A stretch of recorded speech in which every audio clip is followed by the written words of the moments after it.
ಮೊದಲೇ ಪಾಂಡವರ ಮೇಲೆ ಕ್ರೂರಿಯಾದಂತಹ ದಕ್ಷ ಕಾವಕ್ರ ದೃಷ್ಟಿಯನ್ನಿಟ್ಟಿದ್ದ. ತನ್ನ ಮಡದಿಯನ್ನು ಮಗನನ್ನು ಕಳೆದುಕೊಂಡು ಮರಣಕ್ಕೆ ಅರ್ಜುನ ಕಾರಣವಾಗಿದ್ದಾನೆ ಅನ್ನುವ ಕಾರಣಕ್ಕಾಗಿ ಪಾಂಡವರ ಮೇಲೆ ದ್ವೇಷವನ್ನಿರಿಸಿದ. ಅವನಿಗೆ ನೀನು ಅವಕಾಶವನ್ನು ಮಾಡಿಕೊಟ್ಟೆಯಲ್ಲ ಕಂದ. ಪರಿಣಾಮವಾಗಿ ಚಕ್ರವರ್ತಿಯನ್ನು ಕಳೆದುಕೊಂಡು ಈ ಭೂಮಿ ನಶ್ವರವಾಯಿತು, ಬರಿದಾಗಿ ಹೋಯಿತು ಕಂದ.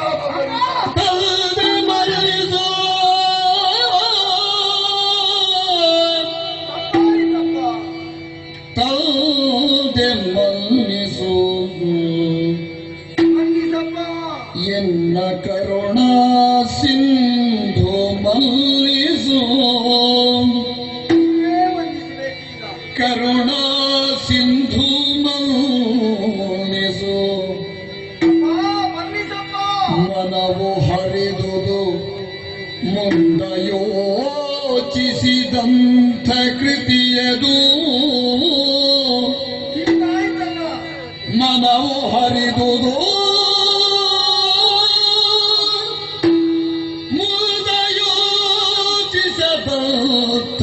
ಕೃತಿಯದು. ಸಂದು ಹೋಯ್ತೆ ಅಗಣಿತ ಕೃತಿಯದು ಸಂದು ಹೋಯ್ತೆ. ತಂದೆ ಮನ್ನಿಸು ಎನ್ನ ಕರುಣಾ ಸಿಂಧು ಮನ್ನಿಸು ಜಿಯ. ಇದಕ್ಕುಪಕೃತಿಗೆ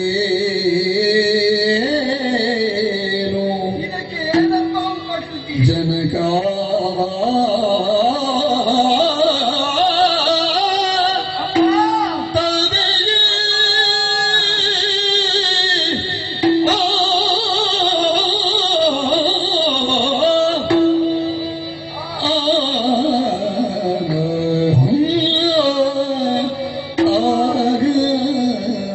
ಮನ್ನಿಸು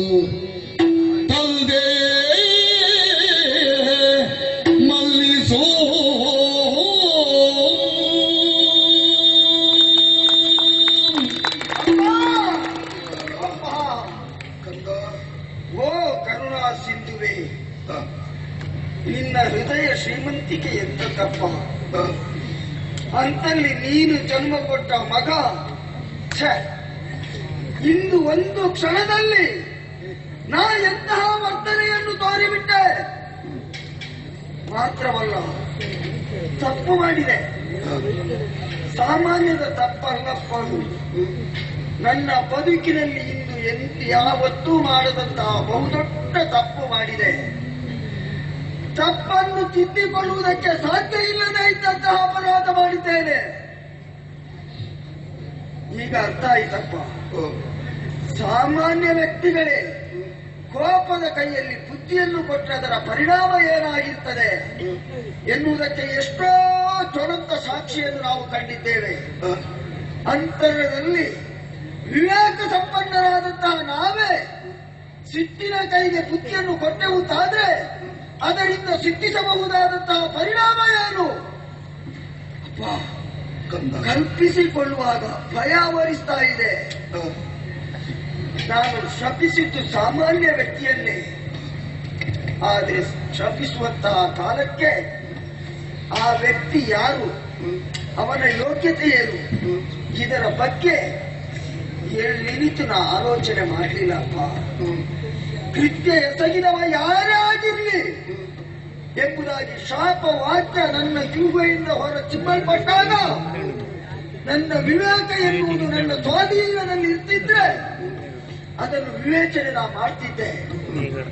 ಆದ್ರೆ ಶಾಪ ಕೊಟ್ಟಂತಹ ಶಾಪ ಒಬ್ಬ ಚಕ್ರವರ್ತಿಗೆ, ಸಾಮಾನ್ಯ ಚಕ್ರವರ್ತಿಯಲ್ಲ, ಪವಿತ್ರವಾದ ಚಂದ್ರವಂಶದ ಗುಡಿಯಾಗಿ ಎಲ್ಲಾ ಪ್ರಜೆಗಳನ್ನು ಎಲ್ಲಾ ವಿಧದಲ್ಲಿ ಪಾಲಿಸಬಹುದಾದಂತಹ ಪಾಲಿಸುತ್ತಿರುವಂತಹ ಸಕಲ ಗುಣ ಸಂಪನ್ನವೆನಿಸಿದಂತಹ ಪರೀಕ್ಷಿತ ಚಕ್ರವರ್ತಿ.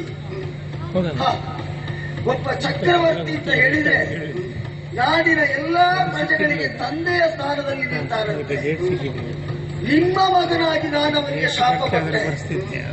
ಆದ್ರೆ ಏನಾಯ್ತು ಪರಿಣಾಮ? ಅವನಿಗೆ ನಾನು ಶಾಪ ಕೊಟ್ಟಿರಬಹುದು. ಅದರ ಪರಿಣಾಮ ನನ್ನ ಅಪ್ಪನಿಗೆ ನಾನು ಶಾಪ ಕೊಟ್ಟ ಹಾಗಾಗಲಿಲ್ವೇ? ಒಬ್ಬ ಮಗ ಅಪ್ಪನಿಗೆ ಶಾಪ ಕೊಟ್ಟ ಅಂತಾದ್ರೆ ಆ ವಂಶ ವೃದ್ಧಿಸುವುದಕ್ಕೆ ಸಾಧ್ಯ ಉಂಟ? ಮತ್ತೆ ಇಲ್ಲ. ನಿರ್ವಂಶವಾಗಿ ಹೋಗ್ತದೆ ಅಪ್ಪ.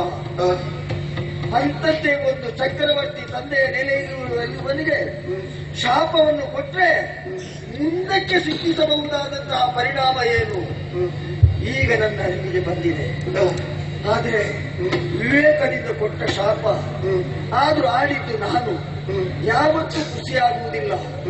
ನಾನು ಅಪರಾಧ ಮಾಡಿದ್ದೇನೆ, ಅವ ಅಪರಾಧ ಮಾಡಿದ್ದಾನೆಂತ ಭಾವಿಸಿದ್ದೇನೆ. ಕರುಣಾ ಸಿಂಧುಗಳು ಈ ಪ್ರಪಂಚದಲ್ಲಿ ಯಾವುದನ್ನು ಸಾಧಿಸಬಹುದಾದಂತಹ ಶಕ್ತಿ ಸಂಪನ್ನರಾದಂತಹ ನೀವು ಕೊಟ್ಟ ಶಾಪದಿಂದ ಅವನನ್ನಾದ್ರೂ ಉತ್ತರಿಸಬೇಕು, ನನ್ನನ್ನು ಮನ್ನಿಸಬೇಕು. ಇದಕ್ಕೊಂದು ದಾರಿಯನ್ನು ಅಪ್ಪ ನೀವೇ ತೋರಿಸಬೇಕಪ್ಪ, ಶ್ರಮಿಸಬೇಕು. ಕುವರ ಮರುಗಿದರೇನು ಫಲವಿದೆ, ಚವದಿ ಜನಪದಿ ಅರುಗಿ ವಾರ್ತಿಯ ಭುವಿಗೆ ಬಂದ ಪದವ ಕಳೆಯುವ ಹವಣನೋ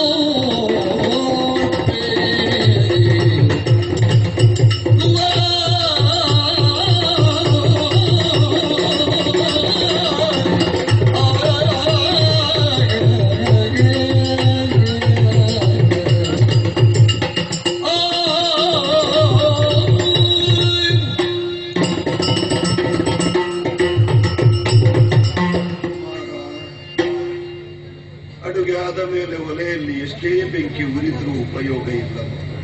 ಪರಿಣಾಮ ಹಾಗೆ ಆಯ್ತಲ್ಲ. ಒಂದು ಕಾರ್ಯವನ್ನು ಮಾಡುವ ಮೊದಲು 10 ಬಾರಿ ಯೋಚಿಸಬೇಕು ಅಂತ ಪ್ರಾಜ್ಞರು ಹೇಳ್ತಾರೆ. ಕಾರ್ಯ ನಡೆದು ಹೋದ ಮೇಲೆ ಎಷ್ಟು ಯೋಚನೆಯನ್ನು ಮಾಡಿದ್ರೆ ಫಲ ಏನು ಕಂದ?